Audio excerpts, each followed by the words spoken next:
bonsoir à tous, vous qui regardez les vidéos, que ce soit le jour ou la nuit, ici Mister Review. Alors oui, normalement je devais faire cette vidéo, mais je m'étais bien sûr rendu compte et je m'étais dit forcément que je n'allais sûrement peut-être pas le faire, cette vidéo-là.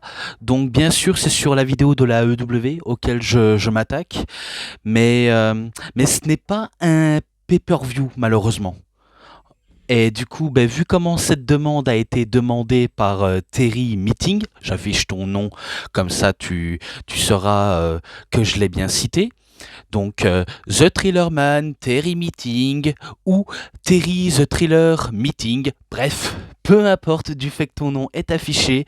Et vu comment tu l'as bien demandé, alors que j'étais en mode est-il vraiment nécessaire ou pas, je m'étais dit allez, sans prise de tête, vu comment tu me l'as demandé et que j'allais le faire forcément.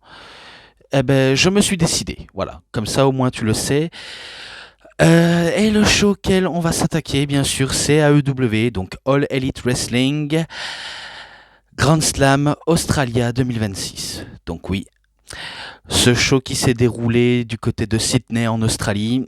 Et du coup, il y a des petits trucs à dire. Alors, je vais peut-être pas trop en développer plus que ça, si ce n'est que je vais citer uniquement les moments qu'il y a eu dans ce show. Et j'ai pas envie de trop prendre la tête avec tout ce qui est promo, backstage et, et autres, si ce n'est que je vais plus m'attarder du côté des matchs. D'ailleurs, vu comment, à ce qui paraît, ce show était plutôt bon, sans être exceptionnel.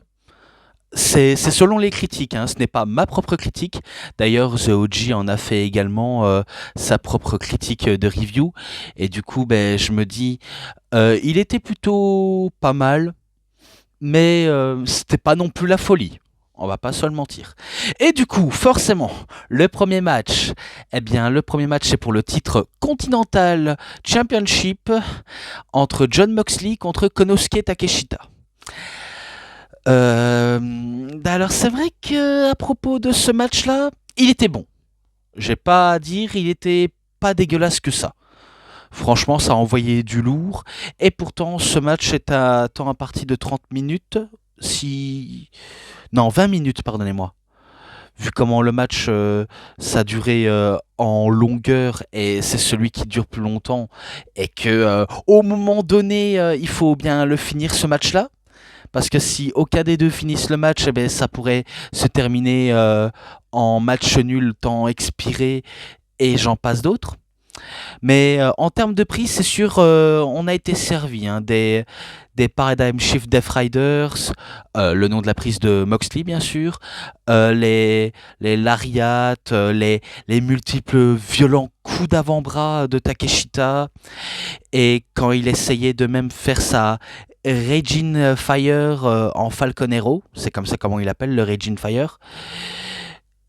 Et à un moment d'apartie, parce que là on avance directement à la fin du match, certes Konosuke était presque déterminé à battre Jon Moxley avec sa running knee derrière la tête de Jon Moxley, et qu'il voulait faire le pin, mais il a fallu que le temps à partie soit arrêté, donc le match est complètement arrêté, vu comment les deux ont largement dépassé le temps limite. Donc temps expiré, c'est un match nul, donc ça veut dire le champion reste champion et le challenger ne devient pas le champion. Mais après tout, match plutôt pas mal. Bon, après, bien sûr, ça va se finir avec une brawl entre Moxley et Takeshita. C'est finalement Konosuke qui aura le dernier mot pour faire sa Raging Fire sur Jon Moxley. Et qui lui envoie un message comme quoi c'est fort possible qu'il se retrouverait pour s'affronter pour le titre. D'ailleurs, à propos de la situation avec Jon Moxley, c'est vrai qu'elle est un peu particulière. Hein. Le mec, on se rappelle l'année dernière, donc l'année 2025, il a pris en otage le titre AEW. Donc c'était lui l'un des méchants ultimes de la compagnie. Et tout d'un coup, il se retrouve en tant que héros du peuple. Donc il se démène, il se sacrifie pour le peuple Alors qu'il y a quelques mois, justement l'année passée, l'année 2025, il voulait tout simplement prendre en otage et dicter ses règles à sa sauce. Donc ça, c'est une telle logique auquel je ne comprends pas toujours vis-à-vis de Moxley, parce que tu es soit un héros, soit un vilain. Tu es soit un gentil, soit un méchant. Tu peux pas être les deux à la fois, parce qu'à un moment donné, il faut choisir. Voilà tout. Donc c'est tout ce que j'avais à dire durant ce match. Je passe au deuxième. Et le deuxième, c'est pour les titres du monde par équipe féminin entre The Babes of Rights, les bébés de la colère, donc Harley Cameron et Willow Nightingale, contre The Mega Bad, donc équipe composée de Megan Bayne et de Penelope Ford. Alors, match par équipe de ce qu'il y a de plus normal, si je puis dire. J'ai pas trop grand chose à en citer, si ce n'est que ce soit l'une et l'autre équipe à remporter le match, peu importe. Bref, je peux pas trop en développer plus que ça. Même si j'étais un petit peu plus partante du côté des Megabad, donc Megan Bayne et Penelope Ford, ce serait pas impossible qu'elles deviennent championnes par équipe. Mais en fin de compte, non. Ce sera Harley Cameron qui va battre. Je crois qu'elle va faire le pin sur Penelope Ford en lui faisant un backslide, si je dis pas de bêtises. Ouais, il me semble que c'est ça. Alors que Penelope Ford voulait faire un moonsault du haut de la troisième corde, ou de Megan Bayne, je crois, je sais plus qui des deux, mais en tout cas, ce qui est sûr, c'est que c'est Cameron qui fait le pin sur l'une des deux et qu'elle conserve les titres par équipe. Et à la fin, on a guet-apens vu comment une certaine, pardonnez-moi, et pas certain, Lena Cross, qui fait ses débuts officiels du côté de AEW. Alors, je sais pas si c'est une catcheuse australienne ou anglaise qui catchait en Europe ou aux États-Unis. Je me suis pas renseigné à propos de Lena Cross, hein, donc je suis totalement navré. Mais ce qui est sûr, c'est qu'elle veut faire alliance avec Megan Bayne et Penelope Ford. Ok, à voir à quoi ça va donner. Donc j'ai pas trop grand chose à en citer sur ce match-là. Maintenant, le troisième match, un match simple entre Eggman Adam Page contre Andrade El Idolo. Ouais, donc celui dont il a failli être suspendu pendant 1 an et en fin de compte, il a réussi à se libérer. Donc Andrade El Idolo. Et ce qui est sûr, c'est que le match, bien, mais j'ai pas grand chose à dire. Clairement, pas trop grand chose à dire, ce n'est que les deux nous montrent ce qu'ils savent faire. Et, euh, et en revanche, on a eu que des successions de prises et de spots. Alors c'est vrai qu'il y a quelques-unes des spots qui ne racontent pas forcément grand-chose. Ça c'est parfois le principal défaut de la EW. Ça fait des spots mais ça raconte pas grand-chose d'extraordinaire. Des spots juste pour faire des spots. C'est vrai que je suis pas trop fan de ce genre de tactique, hein. Moi je préfère des spots qui ont du sens et qui racontent quelque chose dans la tournant des matchs ou de l'issue du match. Peu importe de ce que ça peut en faire.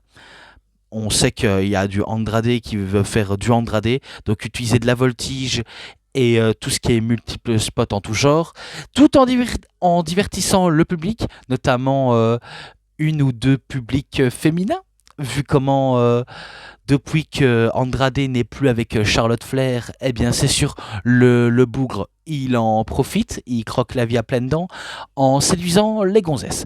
Ça, c'est son petit côté latino hit, façon Eddie Guerrero, qui est plutôt bel esprit. C'est vrai que Andrade, il a vraiment la gestuelle et un peu alors je vais pas dire tout de bout en bout d'Eddie Guerrero, mais il a vraiment ce côté quasiment similaire à Eddie Guerrero, hein.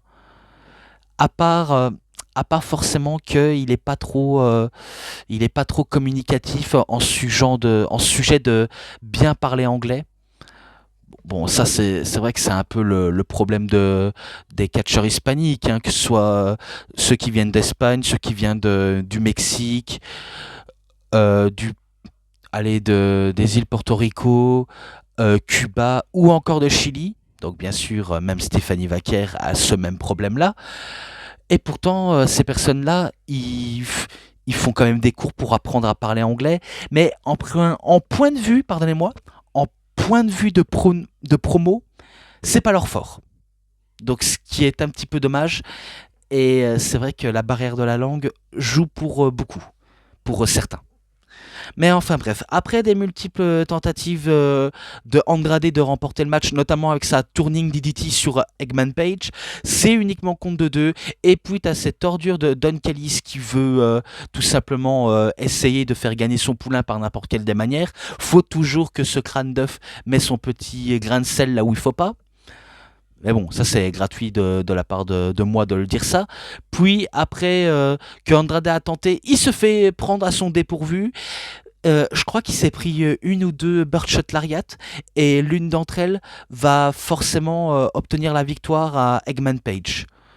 Donc forcément un Birdshot Lariat, enfin Birdshot Lariat, et c'est en fin de compte Eggman Page qui en sorte grandi de ce match. Que demander de plus? Donc voilà tout. Donc après citer une, deux et maintenant le troisième, je passe au quatrième match. Et le quatrième match est un match Mixed Tornado. Et celui qui subit le pin va se faire raser la tête. Et oui. Donc vu comment c'est un match Tornado entre les Death Riders, donc Marina Shafir et Wheeler Yuta, contre Tony Storm, il faut que je réussisse à bien parler parce que c'est vrai que parfois je fourche de la langue. Donc Tony Storm et Orange Cassidy. Voilà, j'espère que je l'ai bien dit. Il m'arrive de fourcher, je m'en excuse. Donc je sais que c'est mes petites mauvaises habitudes de fourcher. Et pourtant je le fais pas exprès. Hein. Je parle sans m'en rendre compte. Hein. Et pourtant je suis parfaitement réveillé, mais à chaque fois ce genre de fourchement me prend tout le temps le dessus. Donc sincèrement, excusez-moi. Bon, certes, vu comment c'est que de la brawl et que ça se bat un peu partout, donc on peut pas forcément passer à côté de tout ce qui est tabassage. Mais bon, ça c'est du vu et du vu et du revu et revu. Faut dire, j'en ai tellement bouffé des matchs auxquels ça part dans tous les sens et ça se bat dans l'arène. Dommage que ça s'est pas battu à l'extérieur de l'arène, ça aurait été plus fun. Donc peu importe l'enjeu de ce match. Bon, certes, c'est homme contre homme, femme contre femme, et parfois femme contre homme et homme contre femme. Dans les deux sens, ça marche. Et enfin bref, si ce n'est que à part ça, peut-être que ça aurait pu être les Death Riders qui auraient pu remporter le match, mais je m'étais dit, vu comment il faut à tout prix que ce soit les Babyface qui remportent le match, parce que oui, Tony Storm, elle est présente chez elle à domicile, je vois pas pourquoi on devrait la faire perdre, et du coup, après des multiples personnes qui sont enchaînées de prise sur prise, donc je me rappelle que Marina Shafir s'en est mangé, je crois, un Poison Rana de la part d'Orange Cassidy. Et pour terminer, Tony Storm a effectué son coup de cul sur Wheeler Yuta et effectué pardonnez-moi, sa Storm Zero Pal Driver. Et auquel elle obtient le match, qu'elle obtient la victoire. Donc Orange Cassidy et Tony Storm remportent le match. Et celui qui a subi le tombé, en fin de compte, c'est Wheeler Yuta qui va se faire raser la tête. Donc bien sûr, Yuta nous tease comme quoi il ne va pas se faire raser la tête, il va se barrer. Jusqu'à ce que Jon Moxley arrive et qu'il lui dit tu as perdu ce match-là, frérot, il faut que tu te fasses raser la tête. Donc bien sûr, il n'est pas d'accord, il veut pas, entre guillemets, perdre ses cheveux, alors que faut dire, le gars, c'est vrai qu'il ressemble plutôt à un clodo qui ne se rase jamais, qui va jamais chez le coiffeur. Donc c'est vrai que c'est l'occasion parfaite pour lui de se faire raser la tête. Donc du coup, moi je suis chauve, j'ai pas ce problème-là. Alors s'il te plaît, va te faire raser le crâne. Donc bien sûr, le petit Yuta, en bon petit toutou qu'il est, il exécute les ordres de son maître. Et c'est en fin de compte, Luther, Mina Shirakawa, Tony Storm et Orange Cassidy qui s'y mettent à 4 pour le ras le crâne. Donc bien sûr, Marina Shafir, Mina Shirakawa pour se venger, elle lui coupe une mèche, deux mèches, trois mèches de cheveux. vu comment elle a pas oublié que Yuta lui avait coupé une mèche de cheveux. Et en plus, l'une des mèches de cheveux que Yuta a coupé à Mina Shirakawa s'est retrouvée dans ses cheveux à lui.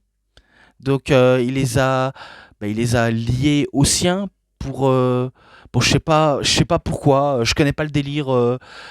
Euh, Franchement, non. Mais en fin de compte, ils lui ont rasé le crâne, mais ils l'ont pas rasé entièrement. C'est-à-dire qu'ils lui ont coupé uniquement le haut du crâne. Et là, j'étais en mode, non, quand même pas. Il va pas quand même partir avec cette tête-là. C'est, c'est mal fait. Il faut finir le boulot. Faut pas le laisser. Parce que là, on dirait vraiment qu'il ressemble vraiment à un vieillard, quoi. Donc, regardez-moi cette photo, franchement. Il ressemble à un vieux gars comme ça.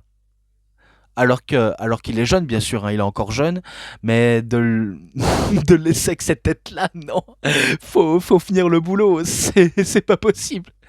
Eh ben non, ça va s'arrêter sur ça. Bon, j'espère que lorsqu'il fera une apparition, il va quand même se faire raser le crâne parce que je le vois mal. Pourtant, ils sont capables, hein, ces salauds. C'est ça le pire.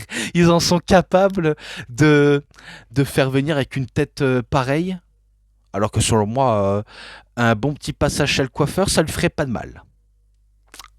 Je pense que j'ai tout dit sur ce match-là, si ce n'est que je passe directement au. Je crois qu'on est déjà au cinquième match. Ouais, d'accord.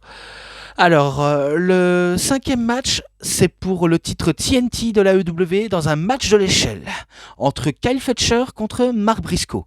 Et vu comment Kyle Fletcher il est chez lui à domicile, c'est sûr, je vois pas pourquoi je le verrais voir Fletcher perdre chez lui. Pourtant, vous pourrez me dire, ouais, mais la plupart des catcheurs, ils perdent à domicile, ça dépend qui il s'agit. Oui, je suis d'accord, mais là, vu comment il est chez lui, je le voyais pas perdre. Et vous allez peut-être dire, ben, il est encore champion même depuis l'année passée, donc c'est merveilleux. Il a conservé le titre quoi qu'il en coûte. Oui, mais sachez qu'il faut savoir davantage, c'est que certes, il avait perdu contre Mark Briscoe, et que Mark Briscoe l'a battu pour le titre. Puis, il y a quelques jours de cela, il y avait les débuts de Tommaso Ciampa à la AEW. Et certes, vu comment il avait fait son entrée comme une aura, entre guillemets, de star, et qu'il avait battu Mark Briscoe pour le titre TNT, puis il a défendu pendant la semaine suivante, et justement dans l'autre semaine, il perd contre Kyle Fletcher. En fin de compte, son règne n'aura duré que 11 jours. Donc pour certains qui pensaient que Tommaso Ciampa allait faire ses bonnes armes ailleurs, telles que la EW, finalement il a été champion, mais de très courte durée. C'est un peu la honte hein, quand j'y pense. Donc oui, c'est la honte de voir Tommaso Ciampa être champion et perdre en moins de une ou deux semaines de suite. C'est, je sais pas comment le qualifier ça. Franchement, je sais pas comment le qualifier. Si ce n'est que Cal Fletcher est champion, il va une nouvelle fois affronter Mark Briscoe. Et là, je m'étais dit, j'espère que dans ce match-là, j'espère que c'est leur dernière confrontation parce que ça en fait beaucoup. Hein. Mine de rien, ça en fait beaucoup d'affrontements. Il faut qu'à un moment donné, ça s'arrête. Et en fin de compte, ben, en termes de violence de l'échelle, je suis sûr qu'on a été servi, hein, parce que c'est de succession de spot sur spot, de coups violents avec les échelles, à tel point que Kyle Fletcher va être ouvert au niveau du front. Mark Briscoe, je ne sais pas s'il a été ouvert, mais en tout cas, ben, c'est sûr, il va le mettre à mal tout au long du match Kyle Fletcher. Kyle Fletcher aussi va mettre à mal Mark Briscoe. Donc faut pas s'inquiéter, c'est sûr que le mettre à mal, il sait de ce qu'il peut faire. Et si je dis pas de bêtises, euh, je crois qu'il va y avoir encore une multiple intervention de Don Callis. Il est toujours là finalement, ce bougre, ce saleté de Don Caillou, ce Don Caca comme l'aime appeler Norbert Feuillant. Donc, et pourtant, ben, Kel Fletcher n'a pas besoin de Don Callis pour remporter le match. Clairement pas besoin de lui. Mais bon, en fin de compte, ben, après des multiples, par exemple les Foggy Ball, la Floggy Ball de Mark Briscoe, il ne parvient pas à mettre KO à terre.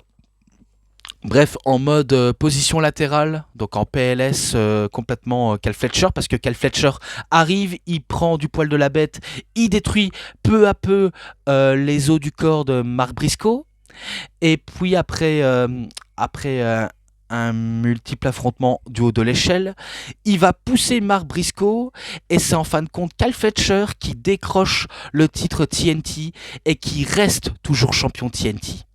Donc c'est victoire de Cal Fletcher. Le titre ne change pas de main.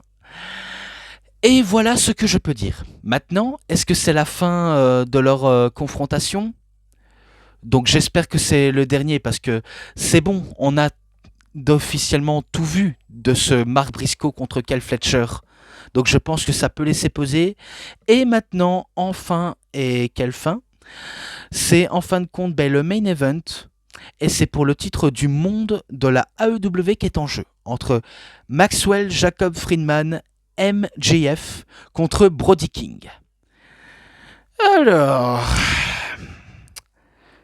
puisque je peux parler de ce match-là, sachez qu'avant tout, on a eu ce match-là et que il y a 1 ou 2 semaines, je crois que c'est 1 semaine, faut dire que MJF s'est fait totalement squasher par Brody King. Je sais plus si j'avais dit Brody Lee ou Brody King. Enfin, c'est pas grave, Brody King. Donc certes, il s'est fait squasher par Brody King. Et là, je m'étais dit, certes, le titre est en jeu. Enfin, le titre n'était pas en jeu, mais de se faire squasher par Brody King, ça fait un petit peu la honte. C'est comme si c'était une proie facile pour Brody King. Et qu'encore un peu, j'ai cru qu'il allait retenter ce squashing. Mais là, s'il se faisait squasher pour la deuxième fois, là, c'est sûr, c'est de la grosse honte absolue. Hein.